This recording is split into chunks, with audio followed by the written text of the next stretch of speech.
Hi friends, তোমাদের সবাইকে good morning.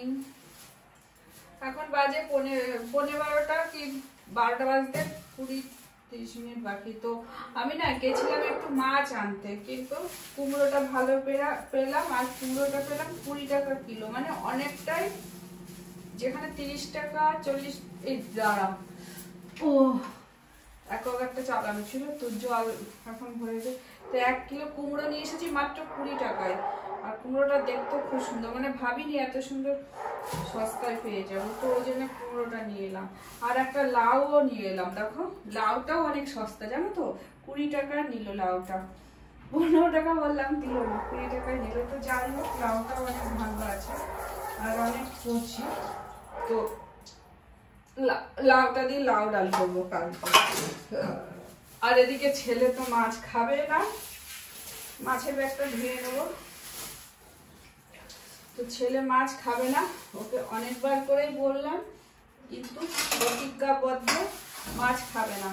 আমি আনলাম কি মাছ বলে, সাইটিং মাছ না কি মাছ, আমি না মোবাইল নিয়ে যাইনি, না হলে তোমাদের সাথে আমি ভিডিও করতে পারতাম মাছ বাজারে গিয়ে। কিন্তু যেহেতু মোবাইলটা নিয়ে যাইনি, আর আমি যে মোবাইলটা কথা বলি সব ওই মোবাইলটা ছিল, কিন্তু ওই মোবাইলে না ভিডিও হয় না, বুঝেছো, মানে কোয়ালিটি ভালো না, ক্যামেরার কোয়ালিটি ভালো না, সেই জন্য। আর এখন এরকম 3টে মাছ এনেছি। এগুলোকে কেউ বলে সাইটিং মাছ, কেউ বলে আইলা মাছ, একটু একটু আঁশ আছে দেখছি। তো এই যে এই মাছগুলো খেতে আমার কাছে খুবই ভালো লাগে, অনেকটা ইলিশ মাছের মতোই লাগে। এই দেখো আঁশ আছে, কিন্তু লোকটা কেটে দিয়েছে, আঁশগুলো ছাড়ালো না। দেখো এই আঁশগুলো এখন আমাকে নখ দিয়ে ছাড়াতে হবে। ভালোই আঁশ আছে, বুঝেছো, মনে হচ্ছে আঁশ নেই, কিন্তু মাছগুলোই আঁশ আছে।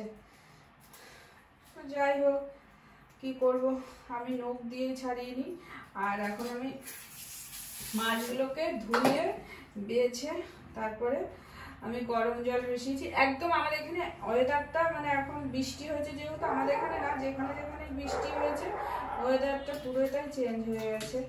এতদিন ছিল প্রচণ্ড গরম, মানে ফ্যান চালাতে হচ্ছিল, এখন আর ফ্যান চালাতে হচ্ছে না। কালকে রাতে আমি ফ্যান চালাইনি, কারণ এখন আর ফ্যান চালানোর দরকার পড়ছে না। বৃষ্টিটা হয়ে খুবই ভালো হয়েছে। এই মাছগুলো খেতে খুবই ভালো লাগে। বেগুন দিয়ে ভাবছি ঝোল করব, শুধু জিরে দিয়ে বেগুন দিয়ে পাতলা ঝোল করব, আর কিছু করব না। একটু জিরে পোড়া দিয়ে আর কাঁচা লঙ্কা দিয়ে, যেহেতু কোনো মশলা জিরে বাটাও দেবো না, কিচ্ছু দেবো না, জাস্ট এমনি ঝোল করব। আমি একা খাবো তো, তাই জন্যে। আর যদি পারি তাহলে আমি যখন রান্না করব তোমাদের সাথে অবশ্যই শেয়ার করব। ছেলে খাবে না, প্রতিজ্ঞাবদ্ধ, মাছ খাবো না তো খাবোই না। তো মাছের ডিমও পেলাম না, এখন তো বর্ষাকাল নয়, তো এখন মাছের ডিম ওই জন্য পাওয়া যায় না। বর্ষার সময় মাছের ডিম পাওয়া যায়। তো আমি মাছটা ধুয়ে নিই। আর এই মাছের জলগুলো আমি দেব গাছে। কেন দেব তোমাদেরকে আগেই বলেছি, মাছ ধোয়া জল দিলে, মাংস ধোয়া জল দিলে, যে কোনো ফল গাছ হোক, ফুলের গাছ হোক, গাছ খুব ভালো হয়। আর আমি দেবো ড্রাগন গাছে। অ্যাকচুয়ালি আমার ড্রাগন গাছে আমি মাছ মাংস ধোয়া জল দিই, কেননা গাছটা তাহলে গ্রোথ হবে আরো বেশি, সেই জন্য, বুঝেছো। তো বুঝছো কত আঁশ, অনেকটাই আঁশ আছে, মোটামুটি আছে অনেকটাই আঁশ। যে মাছের যত নোংরা জল সব দিই, মাছগুলো ভালো করে ধুয়ে নেব।